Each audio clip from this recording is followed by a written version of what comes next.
호세아 11장 12절부터 12장 10절까지 읽겠습니다. 10절까지만 읽겠습니다. 11장 12절부터 에브라임은 거짓으로 이스라엘 족속은 괴휼로 나를 애워쌌고 유다는 하나님 곧 신실하시고 거룩하신 자에게 대하여 정함이 없도다. 에브라임은 바람을 먹으며 동풍을 따라가서 날마다 거짓과 포악을 더하며 아수르와 계약을 맺고 기름을 애굽에 보내도다. 여호와께서 유다와 쟁변하시고 야곱의 소인대로 벌 주시며 그 소이대로 보응하시리라.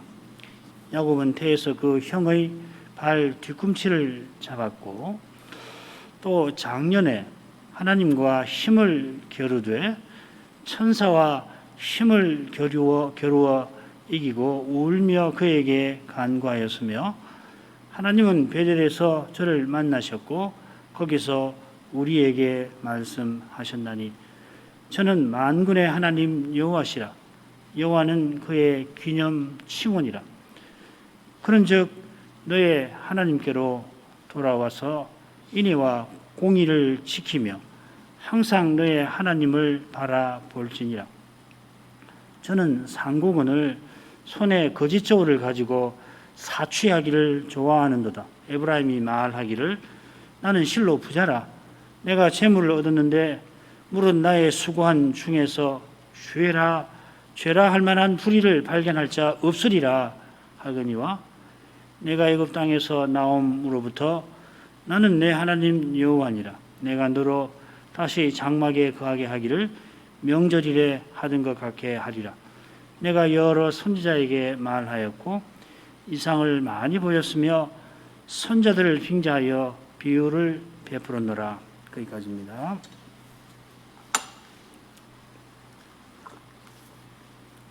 호세아 선지자가 자신의 예언을 11장부터 14장에서 끝맺는데 먼저는 이스라엘에 대한 여호와의 사랑을 전했죠. 11장 1절에 보면 이집트에서 불러낸 이스라엘을 내 아들이라 부르셨고 이집트를 유지할 만큼 배도한 그들인데 그런 그들을 여전히 내 백성이라 부르십니다. 이런 사랑은 오직 여호와께서 사람 아니고 하나님이신 데에서 나오고 가정한 그들인데 그들 가운데 여전히 거하시는 거룩한 분이신 것과 붙어 있습니다. 자, 이런 귀한 사랑을 저버리고 이스라엘은 거짓으로 여호와를 애워쌉니다. 사람의 꾀로 아시리아와 언약을 맺고 이집트에 종국을 보낸 거죠. 바로 그 계책 때문에 그들은 아시리아에게 더욱 가혹한 대접을 받게 될 겁니다.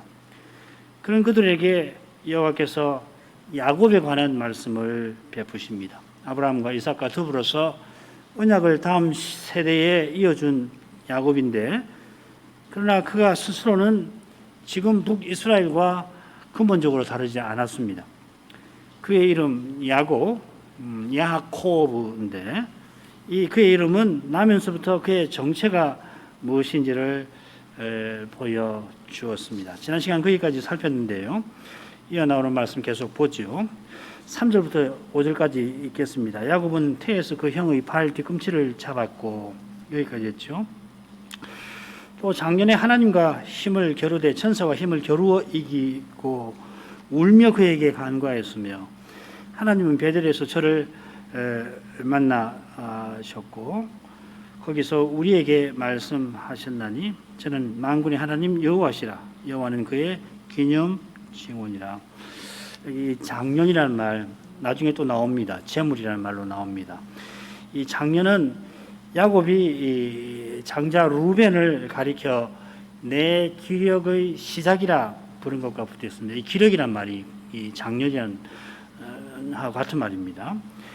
여기 이 기력이라고 하는 것은 자식 낳는 힘을 가리킬 텐데 이 힘은 언약을 이루는 조건에 해당될 겁니다. 이 힘은 사람이 나이 먹으면 저절로 갖춰지는 그런 거 아닙니다. 아브라함은 물론이고 이삭도 오직 하나님 은혜로 언약의 후사를 얻었습니다. 이 진리를 드러내시려고 여호와께서 아브라함이 자식 낳는 일에 죽은 자 같게 된 그때에 친히 찾아오셔서 후사를 낫게 해 주셨습니다. 창세기 17장이지요. 그런 점에서 지금 호세아가 말하는 야곱의 장년도 언약 이루는 일과 꼭 붙어 있는 겁니다.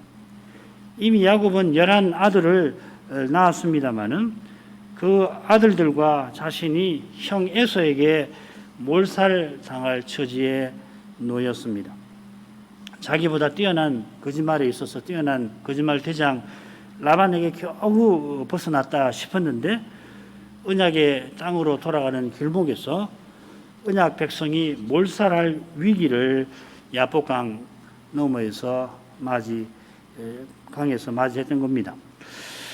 그런 중단 때에도 야곱은 역시 꾀를 내어서 몰살을 피할 길을 찾았고 그 길로 식구들을 두 때로 나누어 보냈습니다. 에서가 한 때를 치면 다른 때는 피할 수 있으리라 생각한 겁니다. 그가 두 때로 나눈 것은 필시 마하나임에서 야복강 오기 전에 마하나임이라는 데서 여호와의 천사들을 본 것과 붙어 있습니다. 마하나임이라는 게 두 군대라는 말이죠, 그죠? 여호와께서 두 군대를 보내신 것은 그 꾀를 내라는 게 아니고 친히 언약을 이루리라 약속하신 것입니다만은 하나님의 약속에서 야곱은 겨우 몰살을 피할 길을 생각해낸 것 같습니다. 비록 꾀를 내긴 했지만은 너무도 두려워서 조상이 하나님을 부르며 여호와의 약속을 떠올리면서 에서의 손에서 나를 건져내시옵소서 합니다. 간절히 기도를 드리고서는 다시금 꾀를 내어서 형 에서의 분노를 가라앉힐 선물을 정성껏 준비를 하지요. 드디어 야복 강가에 이르러 그는 두 아내와 두 여종과 그들의 자손 11명을 아들을 건네고 자기 홀로 거기 남습니다. 홀로 남은 야곱은 어떤 사람과 날이 새도록 씨름합니다. 그 사람이 누군지 호세아가 밝히 전합니다. 야곱이 하나님과 씨름했고 또 천사와 겨루었다 했습니다. 이 천사는 하나님이기도 한 천사, 곧 여호와의 사자, 하나님의 사자시지요. 야곱도 이분을 이미 알고 있습니다. 그 바다나람으로 도망갈 때 그때 이미 이분을 만났죠. 내가 하나님과 대면하여 보았으나 내 생명이 보존되었다. 씨름한 후에 이렇게 고백하기도 합니다. 야곱이 씨름했지만은 실은 여호와의 사자께서 찾아와서 야곱과 씨름하신 것입니다. 여호와의 사자께서 나중에 그의 환도뼈를 쳐서 위골되게 만드시듯이 그만큼 힘이 많으신 분이시니까 씨름해서 지실 턱이 없는데 야곱을 붙들어서 밤새 씨름해 주신 것입니다. 새벽이 다가오자 여호와의 사자께서 떠나려고 하시니까 야곱은 축복해 주십시오. 간절히 구하며 그 천사를 붙듭니다. 호세아는 이를 가리켜서 천사와 힘을 겨루어 이기고 울며 그에게 간구했다 표현한 겁니다. 이걸 시간 순서대로 해석할 것이 아닙니다. 힘을 겨루고 이기고 울고 간구했다 이런 식으로 해석할 게 아닙니다. 천사와 힘을 겨루고 이긴 그것이 울며 그에게 간구한 것입니다. 어쩌면은 여호와의 사자와 씨름하며 밤새 간구하되 새벽녘에 마침내 여호와께서 그의 간구를 들어주시니 그가 감사해서 울었다고 호세아가 설명하는지도 모릅니다. 그것도 아니면은 천사와 힘을 겨루다가 천사가 위골되게 해서 그가 울고 얼마나 아프겠어요. 그 단단한 뼈를 쳐서 부러지게 했으니까 울면서도 간구하다가 마침내 응답을 받았다. 이렇게 호세아가 설명하는지도 모르겠습니다. 어떻게 설명할지라도 분명한 것은 야곱이 이긴 것이 야곱의 공로가 아니라 하는 사실입니다. 야곱은 밤새 간절히 기도했고 새벽녘에 여호와의 축복 없이는 자기가 살 길이 없음을 깨닫고서는 더욱 간절히 구했습니다. 자기가 꾀를 내어서 에서의 위협을 피하고자 했던 것이 언약 이루는 것이 아니라는 것을 깨달았습니다. 거기에 하필 여호와께서 환도뼈를 치신 뜻도 있을 겁니다. 이 환도뼈를 치셨다는 것은 사람의 꾀로 행하는 야곱이 언약의 후사로서 하나님의 거룩하심을 침해한 것을 보여주는 일입니다. 자세한 것은 전에한 강서를 참조하시길 바랍니다. 그때 천사가 떠나려 하니 야곱은 자기가 살 길이 오직 여호와의 용서와 보장에 있음을 깨달은 겁니다. 그가 아파서 운 것만 아니라 절망의 현실에 괴로워 운 것입니다. 울며 낭망에 추락한 것이 아니고 우는 그를 여호와께서 더욱 하나님께 매달리게 하셨습니다. 여호와께서만 구원과 소망이심을 깨닫도록 하셨습니다. 여호와께서 간절히 매달리는 그에게 복 주실 것을 마침내 약속해 주셨습니다. 그가 이기게 해 주셨습니다. 그가 기도하게도 하신 하나님께서 그의 기도에 응답하신 것입니다. 베델에서 그를 만나 주신 것도 똑같습니다. 그가 야복강을 건너고 베델에 도착할 때까지 어떤 일이 있었는지 잘 아실 것입니다. 야곱이 여호와의 약속을 믿고서 야복강을 건넜더니 약속하신 대로 에서의 위협에서 벗어날 뿐만 아니라 형과 극적으로 화해합니다. 화해하는 바로 그 자리에서 야곱은 놀랍게도 다시금 꾀를 내죠. 물론 에서가 언제 마음이 바뀌어서 공격할지 몰라서 피할 길을 낸 것입니다마는 그 꾀로 말미암아 세겜에서 이 야곱은 부족 전체가 멸망할 처지에 내몰게 됩니다. 세겜이 이 세겜 부족의 주장이죠. 야곱의 딸 디나를 강간한 일로 야곱의 아들 시므온과 레이가 세겜 부족을 야비하게 공격한 것입니다. 이 일로 야곱은 가나안 부족들의 공격을 받아 나와 내 집이 멸망할 것이라 절규를 하게 됩니다마는 이어지는 아들의 한거에 침묵을 지킬 뿐이었습니다. 이게 굉장히 인상적인 대목이지요. 에서의 위험만큼 어쩌면 그보다 더한 위험에 야곱이 떨어진 것입니다. 바로 그때 하나님께서 야곱을 찾아오십니다. 일어나 베델로 올라가서 거기 거하며 네가 네 형 에서의 낯을 피하여 도망하던 때에 네게 나타났던 하나님께 거기서 단을 쌓으라 하십니다. 마치 아브라함이 이스마엘을 낳고 긴 침묵을 지키고 있어야 할 때, 언약을 이루는 일에 할 일이 없어 가만히 있는 그때에 여호와께서 찾아오셔서 나는 전능한 하나님이라 하시고 아브라함에게 언약을 이룰 수 있도록 아들을 이삭을 주신 것과도 비슷합니다. 호세아가 하나님은 베델에서 그를 만나셨고 했는데 참으로 하나님께서 베델로 그를 부르셨고 베델에 이르게 하셨고 그를 만나 주셨습니다. 야곱이 베델로 가자 하니까 한가하던 아들들이 선선히 야곱의 지시대로 우상을 다 버렸고, 이 우상 버린다는 것은 신앙적인 행위라지만 이 금문으로 만드는 것이거든요. 그래서 많은 이 재물을 다 버리는 것입니다. 그리고 그들이 베델로 올라갈 때에 하나님이 그 사면 고울들로 크게 두려워하게 하신 거로 야곱의 아들들을 추격하는 자가 없었더라 하였습니다. 야곱이 형을 피해 도망할 때 서약한 대로 에서의 위협에서 벗어났다면은 얼른 바로 베델로 가야 했지만은 결국은 사람의 꾀에 갇혀가지고서 형의 위협을 피하려고 꾀를 냈다가 이처럼 겨우 하나님의 보호와 인도를 받아서 베델로 돌아왔던 것입니다. 거기서 여호와께서 우리와 말씀하셨다고 호세아가 덧붙입니다. 여호와께서 베델에서 말씀하신 내용이 창세기 나옵니다. 35장 10절부터 12절에 두 가지 내용인데요. 실은 세 가지인데, 첫째로 내가 야곱을 다시는 야곱이라 부르지 않고 이스라엘이라 부르리라 약속하셨습니다.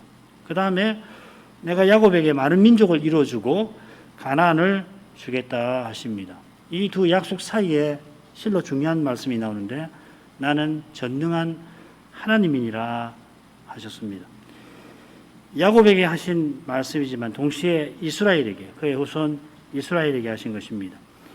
야곱이라 부르지 않고 이스라엘이라 부르리라 하셨는데 지금은 호세아를 통하여 이스라엘 민족을 야곱이라 부르십니다. 그처럼 야곱이라 불린 이스라엘은 가나안에서 쫓겨나서 많은 민족, 열방에게 포로 잡혀 가게 될 것입니다. 얼른 읽으면은 베델에서 우리와 말씀하신 그 내용과 정반대되는 일이 곧 이스라엘에 일어나는 겁니다. 실은 전에 우상을 버리고 야곱과 아들들이 베델로 올라가 여호와를 만났는데 그 베델에서 북이스라엘은 금송아지 우상을 섬기는 일을 행했던 것입니다. 여호와께서 곧 행하실 심판은 언약에 신실하게 행하시는 일입니다. 지금 호세아가 그러나 그것만 말하는 게 결코 아닙니다. 야곱의 생애를 언급한 뜻이 여호와의 심판이 있는 게 아니라 결국 은혜에 있는 겁니다. 얼른 읽으면은 베델에서 하신 그 말씀과 북이스라엘의 현실은 전혀 다릅니다만은 그러나 거기서 여호와께서 나는 전능한 하나님이라 하셨습니다. 호세아가 5절에서 바로 그 점을 언급한 겁니다. 저는 만군의 하나님 여호와시라. 여호와는 그의 기념 칭언이라. 여호와께서 전능하신 하나님이시라 야곱이 베델로 돌아갈 수 있었습니다. 우리가 좀 전에 생각한 대로 여호와께서 야곱들로 베델로 돌아오게 하시고 그리 할 수 있게 하셨습니다. 지금 이스라엘은 곧 포로 잡혀가겠습니다마는 전능하신 하나님께서 약속대로 거기서 돌아오게 하실 것입니다. 그분은 만군의 하나님이십니다. 천군 천사를 호령하십니다. 여호와의 사자가 히스기야 시대 때에는 아시리아 군대 18만 5천 명을 하룻밤에 몰살시키실 겁니다. 천군을 호령하시는 하나님은 실로 위대하십니다. 그 위대하심은 대제국 아시리아나 바빌로니아를 멸하시는 데서만 드러날 뿐만 아니라 범죄한 이 이스라엘을 회개시키시는 데에서 또 드러날 것입니다. 그 위대하심은 여호와 하나님이 친히 여호와의 종이 되어서 십자가 지신 거기서 환히 드러날 것입니다. 부활하신 그리스도께서 연약한 우리를 통하여 죄와 죽음의 권세를 이기고 계시는 여기서 놀랍게 드러나고 있습니다. 그 놀라움은 우리도 주님처럼 자기 십자가를 지는 데에서 우리가 선으로 악을 이기는 데에 있습니다. 둘째 부분을 가지고 6절부터 10절까지 12장. 역시 이 둘째 부분도 세 부분으로 세 주제로 되어 있습니다. 6절에 보면 여호와께서 돌아오라고 회개를 촉구하시는 내용입니다. 그러나 이스라엘은 이 거짓 저울로 사취하기를 좋아하는 상고입니다. 7절 8절. 그런 이스라엘에게 여호와께서 포로에서 돌아오게 하겠다 약속을 해 주십니다. 9절 10절입니다. 6절 보겠습니다. 그런즉 너의 하나님께로 돌아와서 인애와 공의를 지키며 항상 너의 하나님을 바라볼지니라. 그런즉 한 것처럼 이어지는 이 6절의 권고는 앞선 여호와의 약속 위에 견고히 써 있습니다. 여호와께서 베델에서 야곱에게 전능한 하나님이라 하신 것처럼 이제도 만군의 여호와이십니다. 이스라엘은 이제 곧 아시리아에 망하겠습니다마는 아드마와 스보임 같이 망하지는 않을 겁니다. 그 이유가 바로 너의 하나님께 있습니다. 여호와께서 여전히 이스라엘을 내 백성이라 부르시는 사랑에 있습니다. 그 사랑이 너희 하나님께로 돌아오라는 이 권고를 헛되지 않게 하실 겁니다. 이 권고를 당장에는 망하는 이스라엘이 무시하겠습니다마는 돌아오지 않죠. 이스라엘이 포로에서 돌아오는 그날 이 권고를 받들게 될 것입니다. 그처럼 이스라엘이 곧 망하지만은 망하는 그 현실에서 자기 민족과 자신의 죄를 깨닫고 그 망하는 현실에서 여호와께로 돌이키는 이들이 있을 것입니다. 이들은 포로 잡혀가던 그 길에 하나님의 약속을 믿고 죽음 같은 현실을 이길 것입니다. 이 믿음의 승리가 오실 메시아께 있습니다.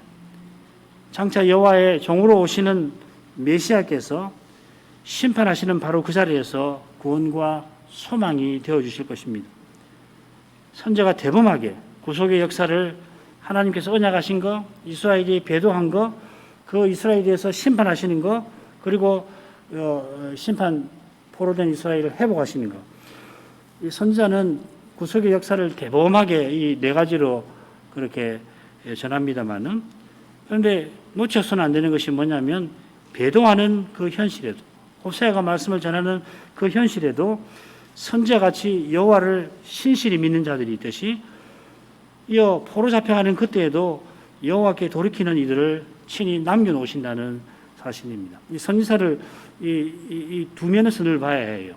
너무 이 대범하게 이 틀같이 읽으시면은 중요한 걸 놓치는데, 당대 호세아의 말씀을 듣는 이들이 있다 하는 겁니다.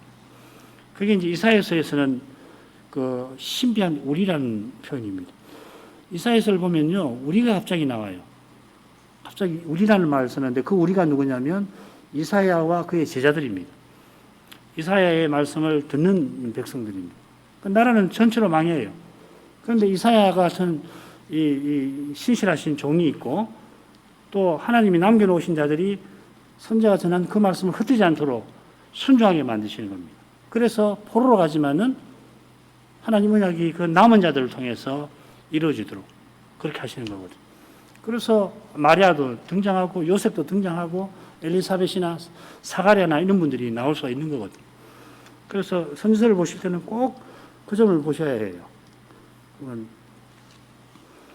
너무 이제 구속사 신학이라든지 뭐 이런 걸 공부를 많이 하셔갖고서 그 훌륭한 신학이거든요. 하나님이 구속의 역사를 대범하게 잘 가르쳐주는 신학인데, 그건 큰 틀이고 동시에 이 선자를 통해서 이 말씀을 전해서 열매를 신이 맺으시는 사실, 당대의 백성들이 회개하게 하시는 그 점도 늘 주의해서 읽으셔야 될 겁니다. 그러라고 이렇게 호세아서 지금 14장까지 비슷한 내용을 계속해서 말씀하시는 것 같은데, 누구를 위해서 그랬냐면 우리를 위해서 그렇지만은 당시에 남겨놓으신 남은 자들을 위해서도 그렇게 하시는 거거든요. 물론 멸망할 자들을 위해서도 하시는 거고. 바로 이들을 위해서도 지금 선지자가 이런 말씀을 전합니다. 지금 온 세상에 배도의 물결이 덮어갑니다마는 그리스도께서 순수한 복음 강서를 통해서 자기 교회를 여전히 모으고 보호하고 인도하십니다. 기독교 세계를 크게 보셔야 되는 겁니다. 우리만 생각하시지 말고, 우리는 뭐 별 상관없지 않나 이렇게 생각하시지 말고 기독교 세계를 한 덩어리로 보셔야 돼요. 그러면 이 시대가 배도의 시대라는 게 뭘 의미하는지가 우리에게 훨씬 다가오는 거거든요. 남 문제가 아니거든요. 우리의 문제, 나의 문제가 되는 것이죠. 장차 이스라엘이 포로에서 돌이켜서 인애와 공의를 지킬 것입니다마는 항상 너의 하나님을 바라보라는 권고는 곧 포로 잡혀가는 이들에게 절실할 것입니다. 이 권고가. 그처럼 적그리스도가 곧 등장할 이 시대에도 절실합니다. 인애와 공의를 지키는 것은 어느 시대든지 언약 백성이 힘쓸 바입니다마는 하나님 언약이 무너질 것 같은 현실에서 절실합니다. 이 시대가 그렇습니다. 그처럼 말씀을 좇는 길에 필연 말씀과 어긋나 보이는 현실에서 역시 절실합니다. 자기 십자가를 지고 주를 좇는 길은 돌이켜 자기를 부인하고 인애와 공의를 지키는 길입니다. 인애와 공의를 지킨다는 것은 한마디로 말하면 언약을 지킨다는 건데, 인애는 특히 하나님을 향한 사랑을 가리키는 거고, 공의는 하나님 말씀을 신실히 받드는 태도를 가리킬 겁니다. 이런 사랑의 심정과 신실한 태도로만 늘 하나님을 바라보게 됩니다. 이 바라봄이라고 하는 것은 약속과 어긋나 보이는 현실에서 약속하신 장래로 향하는 것입니다. 이는 약속하신 장래에 비로소 죄와 죽음이 사라져서 그런 것입니다. 지금 여기서는 말씀을 받드는 거기에 장애가 늘 있고 하나님 사랑하는 일에 부족이 늘 있습니다. 내가 하나님 사랑하는 것이 너무 옅구나. 이 부족을 느끼는 자마다 그리스도처럼 하나님을 온전히 사랑할 그날을 바라보는 것입니다. 그처럼 말씀을 순전히 받들고자 하는 이마다 장차 그리스도와 같아져서 하나님 뜻을 다 이루게 하실 날을 고대하는 것입니다. 지금 여기서는 하나님을 가장 열렬히 사랑하는 그때, 그 말씀을 가장 신실히 받드는 그때 가장 하나님을 바라보게 될 것입니다. 하나님을 바라보지 아니하는 것은 자기를 자랑하거나 그리스도에 바라는 것이 있기 때문일 것입니다. 7, 8절로 가겠습니다. 저는 상고연을 손에 거짓 저울을 가지고 사취하기를 좋아하는도다. 에브라임이 말하기를 나는 실로 부자라. 나는 내가 재물을 얻었는데, 이게 작년이란 말과 같은 말입니다. 물론 나의 수고한 중에서 죄라 할 만한 불의를 발견할 자 없으리라 하거니와. 7절 처음에 상고가 나오지. 이스라엘을 상고라고 부르는데, 저는 이스라엘은 상고다 이렇게 되어 있는데요. 이 상고라는 말을 흔히 가나안이라고 번역합니다. 이 가나안이란 말이 크나안이란 말이 똑같습니다. 크나안, 가나안. 이어지는 내용이 장사, 재물에 관한 것이라 상고라, 상인이라 번역한 겁니다. 가나안이 장사로 유명한 터라 이 원문으로 하자면 가나안 땅, 에르츠 크나안 이렇게 아르츠 크나안이라고 되어 있는데 그걸 가나안 땅이라고 하지 않고 장사하는 땅이라고 번역하곤 합니다. 에스겔서 그렇습니다. 스바냐는 가나안 땅이라고 번역했습니다. 어쩌면은 여기 가나안이라고 새기는 것이 호사의 의중에 좀 더 맞을지도 모르겠습니다. 이제 이스라엘이 가나안이 되어버렸습니다. 하나님 언약을 저버려 언약 밖에 있습니다. 그 이유가 뭐냐면 가나안처럼 거짓 저울을 손에 가지고 사취하기를 좋아하는 데 있습니다. 호세아가 활약하던 그 시대에 이스라엘은 건국 이래 가장 부유했다고 말씀드렸죠. 나는 실로 부자라 할 만큼 되었습니다. 그런데 부자된 비결이 거짓 저울과 사취에 있습니다. 거짓 저울을 서서 속여 남의 재산을 빼앗았고 또 이 사취라는 말에 힘으로 뺏는단 말이거든요. 자기 힘을 써서 억지로 빼앗았습니다. 깨와 힘이죠, 그죠? 사람의 지혜와 힘으로 부자 되었다는 이야기입니다.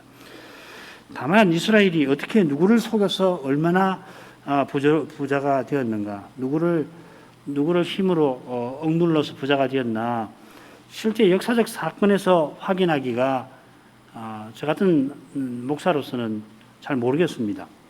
그런데 여기 중요한 표현이 이 야곱의 생애에 나옵니다. 이 거짓적으로 해서 이 거짓이라는 말, 미르마라는 말인데 이게 이삭의 말에 나옵니다. 뭐라고 그러냐면 니아우가 간교하게, 여기 거짓이란 말입니다. 거짓으로 와서 내게 내 복을 빼앗았도다.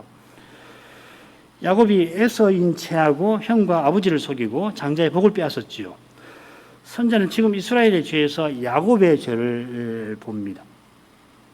그러니까 지금 이스라엘의 죄나 아버지와 형을 속인 야곱의 죄가 같다고 보는 거죠. 또 에브라임이 부자라고 자랑하면서 재물을 얻었다 했는데 이 표현 온이라는 말인데 3절에서는 작년이라고 새겨져 있습니다. 야곱은 작년에 하나님께 기도하여 언약을 이룰 길을 발견합니다마는 이스라엘은 재물을 얻고 세상 길로 갑니다. 언약을 이루려고 거짓으로 아버지와 형을 속인 야곱의 죄가 얼마나 심각한 것인가. 이어 나의 수고한 중에서 죄라 할 만한 불의를 발견할 자 없으리라는 이스라엘의 교만에 잘 드러납니다. 이스라엘이 거짓과 폭력으로 재물을 얻고서 세상과 같아지려 하고서는 자기의 이런 수고가 하나님 앞에서 정당하다, 의롭다 하는 것입니다.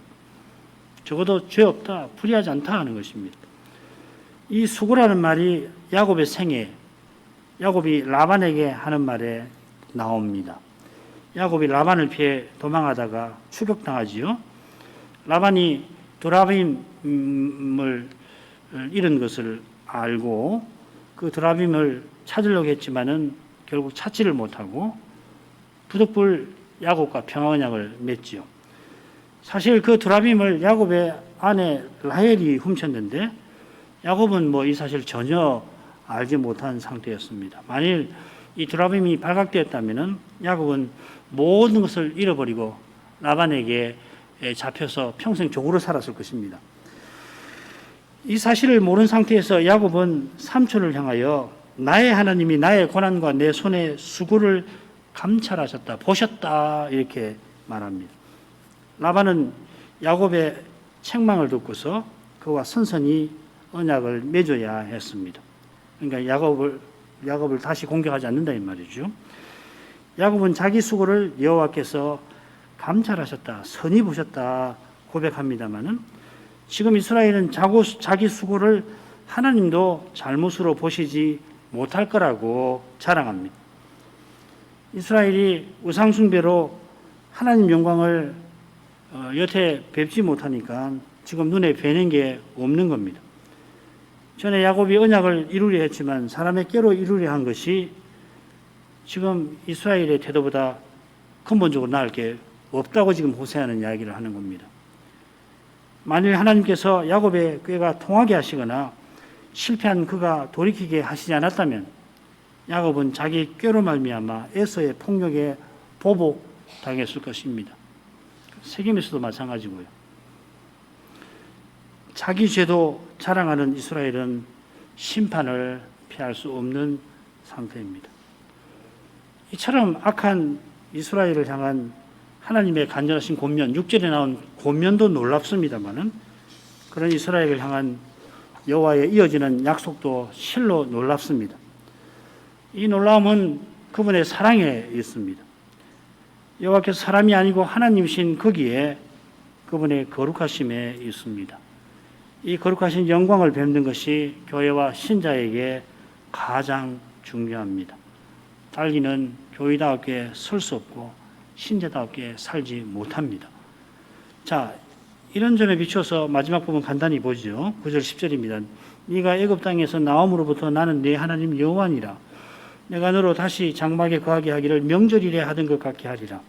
내가 여러 선자에게 말하였고 이상을 많이 보였으며 선자들을 빙자하여 비유를 베풀어 놓으라. 하나님 약속이 중간에 나오고 하나님께서 이전에 하신 일들이 출애굽 때 베푸신 은혜하고 선자를 보내신 은혜가 앞뒤로 나오죠. 그죠? 자, 9절은 그러나 하고 시작됩니다. 이 그러나를 꼭 넣었으면 좋겠습니다. 여러분 성경 속에는 이 발로해서 그러나 하고 좀 써놓으시면 더 이해하시는 데 좋을 것 같아요. 여호와의 거룩한 사랑에서 이 그러나가 나옵니다. 하나님의 예정, 선택 혹은 다른 근거를 갖다 대더라도 그 모든 것이 하나님의 거룩한 사랑과 반드시 붙어 있어야 합니다. 사실 이 선택의 핵심은 사랑입니다. 이 사랑을 약하게 만들면 그러나를 설명할 길이 묘연해질 것입니다. 이렇게 못돼 먹은 이스라엘을 회복시키겠다 약속하시는 그 근거를 찾을 수가 없어요. 달리는. 아니 그러나 하시며 약속하신 것을 믿기가 힘들어질 것입니다. 설명이 묘연한 것뿐만 아니라 안 믿깁니다. 사실은. 그처럼 하나님 약속이 도저히 이루어지지 않을 것 같은 것때 하나님 사랑을 붙드는 이는 소망을 잃지 않게 될 것입니다. 이 믿음에 있어서 매우 절실한 거죠. 꼭 이 말씀을 기억하시길 바랍니다. 믿음으로 살아가는 길에 이런 때를 만나게 하시거든요. 그게 이제 시험이나 시련의 가장 어려운 점이 아니겠습니까? 그럴 때 그리스도 안에서 하나님이 나를 사랑하신다는 이 사랑을 꼭 붙드셔야 합니다. 여호와께서 이집트 땅에서부터 이스라엘의 하나님이십니다. 이집트 땅에서 나옴으로부터 새겼지만 원래 없는 말입니다. 실은 나오기 전부터 그리하셨죠. 정확하게는 이집트 땅에서부터 이렇게 번장하는 것이 맞습니다. 사실 이스라엘이 이집트 땅에 들어가기 전에도 언약의 하나님이십니다. 아브라함과 이삭과 야곱과 더불어 맺으신 그 언약을 기억하시고 이집트에서 건져내셨죠. 아브라함과 언약을 맺으실 때에 약속하신 대로 이루신 것입니다. 창세기 15장이 그 내용이죠. 그처럼 이제도 여호와께서 친히 언약을 이루실 뜻을 밝히십니다. 너로 다시 장막에 거하게 하기를 명절이래 하던 것 같게 하리라. 여기 장막에 거하는 것, 명절일은 초막절을 가리키는 것 같습니다. 호세아서에서는 이 주제가 계속 나와요. 초막은 임시 거주지와 같은데 야곱의 임시 거주지 세겜에서 보면은 이 임시 거주지를 만드는 것과 똑같죠. 그 숫곳이라는 말이 나옵니다. 창세기 33장에 보면 숫곳이라는 표현이 나옵니다. 이스라엘이 이집트를 떠날 때 임시 거주를 위해서 장막을 가지고 나왔습니다. 그처럼 여호와께서 영광 구름으로 광야에서 배회하던 그들 위에 날개처럼 독수리 날개처럼 펴서 보호해 주셨습니다. 이걸 기념하는 것이 초막절입니다. 레위기 23장 43절 보면 초막절에 관한 설명인데요. 이는 내가 너희 이스라엘 자손을 애굽 땅에서 인도하여 내던 때에 초막에 거하게 한 줄을 너희 대대로 알게 함이니라 이렇게 말씀하셨습니다. 초막절은 이렇게 출애굽을 기념하는 동시에 영원한 구원을 상징합니다. 다시 초막절에 여호와 앞에 함께 모여서 약속하신 영원한 복을 바라보게 만들어주겠다 하신 것은 포로에서 돌아오게 하겠다 하신 것입니다. 자, 이런 내용에 비추어 10절은 여호와께서 선지자를 통하여 줄곧 이런 약속을 베푸신 것을 가리키는 것 같습니다. 여호와께서 이스라엘의 하나님으로서 줄곧 자기 백성에게 말씀하셨습니다. 지금도 배도한 이스라엘에게, 듣지 아니하는 이스라엘에게 호세아를 보내어 말씀하십니다. 비록 무서운 심판을 말씀하셔야 합니다만 그 말씀을 통하여도 포로 잡혀갈 백성에게 구원과 소망의 빛을 비추시는 겁니다. 하나님께서 우상과 달리 말씀하십니다. 먼저 말씀하실 뿐만 아니라 말씀하신 대로 친히 이루십니다. 이것이 여호와 그 이름에 담긴 교훈입니다. 여호와께서 역사 내내 사람 아니라 하나님이심을 친히 입증하십니다. 우리 시대에도 그리하십니다. 예배에서 말씀을 전하고 받는 거기에 하나님의 이 영광이 비칩니다. 이 영광이 이 시대에 우리를 그리스도의 몸답게 만듭니다. 이만큼 하죠. 기도를 제목 간단히 말씀드리겠습니다. 여호와께서 호세아 선지자를 통해서 심판의 말씀을 이스라엘에 내리십니다마는 조상 야곱을 통하여 친히 언약 이루신 일을 알리십니다. 지금 이스라엘은 언약을 계대한 야곱과 달리 심히 악해서 심판을 피하지 못합니다마는 야곱 스스로는 지금 이스라엘과 다를 바 없이 언약을 허물 뻔했습니다. 오직 하나님께서 야곱을 돌이키게 하셨고 언약을 이룰 수 있게 하셨습니다. 그처럼 이스라엘이 곧 포로 잡혀가게 됩니다마는 지금 선자의 말씀을 겸손히 듣는 자가 있게 하십니다. 그들이 선자처럼 고난의 현실에서 약속의 하나님을 바라보게 하십니다. 그들이 포로 잡혀가는 현실이 약속의 말씀과 심히 어긋나 보이지만은 그 현실에서도 하나님은 친히 언약을 이루고 나가실 겁니다. 그리고 마침내 여호와의 종으로 오셔서 언약을 친히 이루셨습니다. 우리가 사는 이 시대도 이스라엘이 멸망하던 시대나 주님이 십자가 지시던 시대처럼 배도의 시대입니다. 적그리스도가 등장하는 저 두려운 날들이 언제 갑자기 들이닥칠지 아무도 모릅니다. 주님께서 내가 도적같이 오리라 하셨는데 저 두려운 날들이 들이닥칠 때는 마치 쓰나미가 들이닥치듯 할지 모릅니다. 아직 하나님께서 우리에게 평안을 주시는 때에 힘써야 할 일은 하나님을 참으로 예배하고 예배에서 주의 거룩한 영광을 늘 뵙는 이것입니다. 영광을 뵙는 교회와 신자만이 두려운 시대를 이기고 또 이길 것입니다. 이런 교회가 남아 있어야 될 것입니다. 남기게 하시겠지만 우리가 이런 교회로 남아 있기를 바라서 교단으로 출발한 거 아닙니까? 이런 교회가 만약에 없다면은 어떻게 되겠나? 우리 자손들이 어떻게 될지 아무도 모릅니다만은 이런 교회가 그때도 남아 있기를 기도해야 할 것입니다. 그게 우리 사명입니다. 주의 거룩한 사랑을 깨닫는 이만이 죽음의 두려움을 견디고 죄의 권세도 이길 겁니다. 아무리 힘든 때에도 그리스도의 영광을 드러내겠지요. 신학생들이 7월과 8월에 캐나다 8월 달에 들어갈 텐데 캐나다에 유학을 떠나는데 유학길을 주께 해서 두고시고 가서도 하나님 말씀을 잘 배울 수 있도록 기도해 주시기 바랍니다. 기도하겠습니다. 같이 기도하겠습니다. 그러하신 아버지, 이날에도 호세아 선지자를 통하여서 하나님께서 우리의 구원과 소망이심을 일깨워 주시니 감사드립니다. 성신을 전심으로 의지하여서 저희가 자기 십자가를 지고 그리스도를 쫓아가야 할 것을 더욱 생각하게 하십니다. 이 순간에도 그리스도께서 약속대로 주님의 교회를 세워나가심을 고백합니다. 이 위대한 일을 위하여 그리스도께서 하늘과 땅의 모든 권세를 쓰고 계시는 줄 압니다. 그 권세에 마땅히 무사람이 복종할 것이지만은 심지어 교회 안에서도 순종치 아니하는 일이 여전히 있습니다. 하지만 그리스도께서 그 가운데에서도 아버지의 영광을 친히 드러내십니다.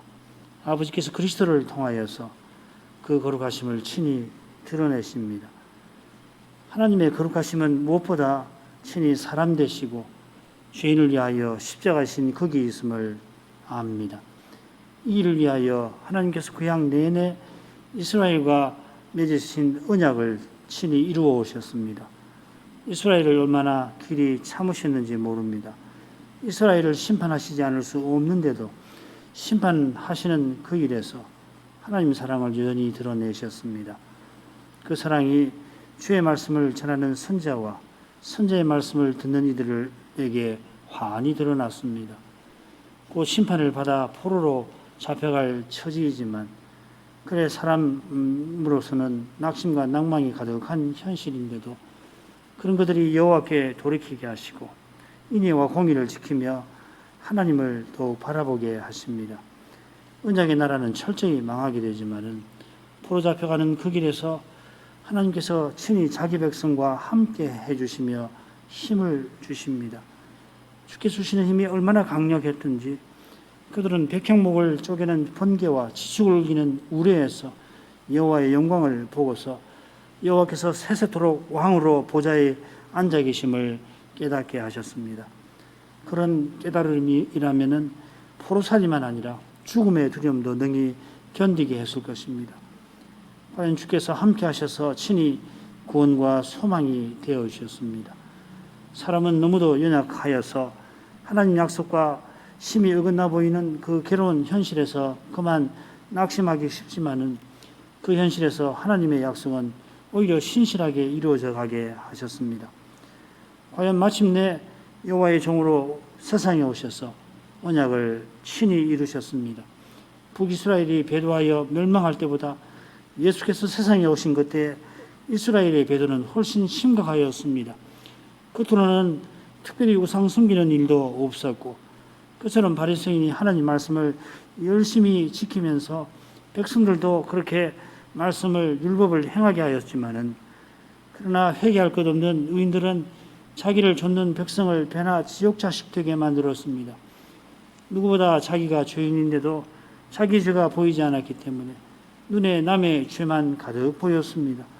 그 죄를 지적하고 고치는데 바리새인들이 열심을 내었지만은 그럴수록 그들은 죄의 권세에 휘둘려 버렸습니다. 얼마나 휘둘렸든지 주의 말씀의 거룩한 빛이 자기들의 죄를 드러내자 주께로 돌이켜 회개하지 않고 주님을 미워하고 심지어 죽이려 하였습니다. 그리스도께서 우리의 구원을 위하여 세상에 오신 하나님이신 그 사실을 드러내시자 그들은 더욱 주님을 죽이려 하였습니다. 귀신 들린 자를 성신의 능력으로 쫓아내실 때 백성들이 예수께서 다윗의 자손 메시아가 아니신가 다들 생각하는 바로 그때에 이 바리새인들은 놀라웠게도 예수께서 바알세불을 힘입어서 그런 일을 하였다며 성신을 회방하는 일을 저질렀습니다.